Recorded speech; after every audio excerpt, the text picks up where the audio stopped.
família é uma família muito pobre que trabalhava em engenho de cana na Paraíba e foram morar no Rio de Janeiro, em uma cidade chamada Magé. E nessa cidade eu fui criado por essa família muito humilde. Minha mãe era cuidadora de uma moça com síndrome de Down, né? Então não estava presente todos os dias, mas nunca deixou faltar alimento para gente. E eu trabalhava ali com 13, 14 anos na roça com meu avô, plantando aipim, né? Aipim, no Rio é aipim, aqui no Nordeste chama de macaxeira, batata doce. Então trabalhei na roça todo esse tempo, trabalhei também como ajudante de pedreiro, ajudante de pintura. O tempo passou ali com 17 anos, eu prestei concurso para Forças Armadas, entrei para a Marinha. Só que as coisas foram ficando difíceis porque eu fui tendo algumas doenças psiquiátricas e depois eu fui mandado embora. Nessa época que fui mandado embora da Marinha foi uma época terrível assim para mim porque eu fiquei muito envergonhado de chegar em casa e não saber o que dizer para minha mãe e acabei por determinado tempo não indo para casa. Fiquei na rua, passei cerca de 2 meses, um mês e pouco na rua, quase 2 meses. E acabei entrando ali no álcool. Não usei drogas, mas comecei a fumar cigarro normal. E assim, dormia na calçada, fazia favor para um, para outro, que pedia para fazer um jogo ali, ia lá e a pessoa me dava ali 10, R$ 20, me dava uma quentinha. E isso passou cerca desse esse tempinho, até que um dia, como eu já estava com síndrome do pânico e muita ansiedade, acho que era por volta de umas 2 horas da manhã, uma pessoa me deu um chute na costela. Me deu um chute, falou que eu era um vagabundo, que era isso, que era aquilo. E o outro rapaz que estava do lado segurou e não deixou ele mais me agredir. Então, naquele dia ali, caiu uma ficha em mim. Eu não posso mais ficar na rua, eu tenho que sair, porque senão eu vou acabar morrendo. E aí eu comecei a trabalhar de ajudante de pedreiro, comecei a ganhar um dinheirinho, aluguei uma kitnetzinha que na época era R$ 300, peguei emprestado, consegui alugar, e aos pouquinhos as coisas foram acontecendo. Conheci um advogado que conseguiu para mim uma pensão da própria Marinha na graduação de cabo. Então ali eu estava saindo desse fundo do poço, né? Sempre que a gente está no, quando você está no fundo do poço, a esperança está em cima, né? Esse foi o meu primeiro fundo do poço. E depois eu vim residir em Fortaleza e tinha um sonho de montar ali uma loja de sorvete. Comprei máquina de sorvete. Infelizmente fui enganado porque a máquina todo dia precisava de conserto. E quebrei, perdi tudo. E só o aluguel da kitnet que eu morava era R$ 700. Então eu fiquei sem opções. Então eu vendi as freezes, investi aquele dinheiro em água, comecei a vender água, e as coisas começaram a dar certo, começaram a dar certo. Comecei a ganhar um dinheiro razoável, trabalhava durante o dia, estudava à noite, recebia ainda aquela pensãozinha da Marinha, que era de R$ 700 naquela época, por conta do empréstimo, mas fui me erguendo. Na verdade, eu fazendo tratamento, um psiquiatra, na época da loja de sorvete, um psiquiatra falou comigo, porque ele viu eu passando por aquela situação, e ele falou que seria bom estudar para ocupar a mente, para que eu pudesse, além de ocupar a mente, eu ir também tendo um aprendizado ali. Inclusive, na época, eu pensei em psicologia, alguma coisa do tipo.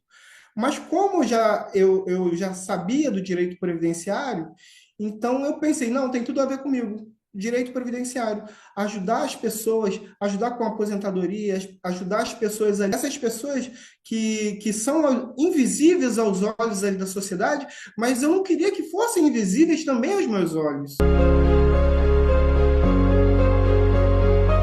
Eu consegui um BPC para uma senhora de um filho dela autista não verbal. E essa criança já tinha ali 6 ou 7 anos e levou quase um ano para a gente conseguir isso. Mas no dia que eu fui à casa dela, porque ela não tinha dinheiro para ir ao escritório, eu pedi um copo d'água e ela abriu a geladeira com vergonha, porque só tinha água na geladeira. E ela, envergonhada, ele me deu a água e falou: meu filho, desculpa que não tem, só tem água aqui. E passaram-se 9 um ano e alguma coisa, e 9 meses, um ano e pouco, não sei precisar corretamente o tempo, mas ganhamos a causa. levei a notícia até ela. Depois de um tempo, ela quis me dar um presente, que era uma caixa de bombom. Eu fui na casa dela. Ela fez questão de me oferecer água para abrir a geladeira. Quando abriu, tinha carne, tinha salsicha, tinha linguiça, tinha Danone, tinha maçã, tinha banana. A geladeira estava sortida e ela começou a chorar e falando assim: meu filho, foi por sua causa que eu consegui isso. E ela não conseguiu se conter, começou a chorar e eu também acabei chorando junto. Então, o meu trabalho hoje é um trabalho feliz, me traz motivação, porque a felicidade me leva a ficar motivado, né? E isso serve também como um combustível, porque assim, eu hoje, como advogado previdenciário, eu dou essa entrega material, né, financeiramente falando, mas além de eu receber também a minha entrega material, eu recebo uma entrega espiritual, que é algo que me faz muito bem. Então, é realmente um trabalho social.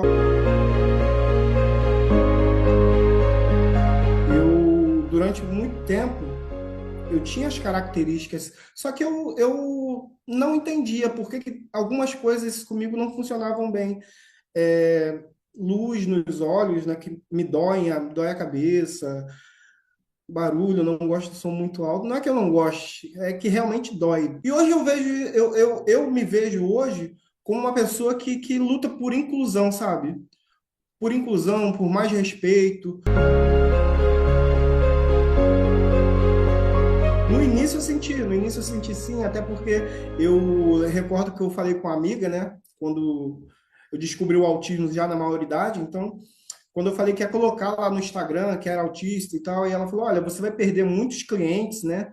Porque tem muitas pessoas com preconceito, e realmente perdi, realmente perdi muitos clientes.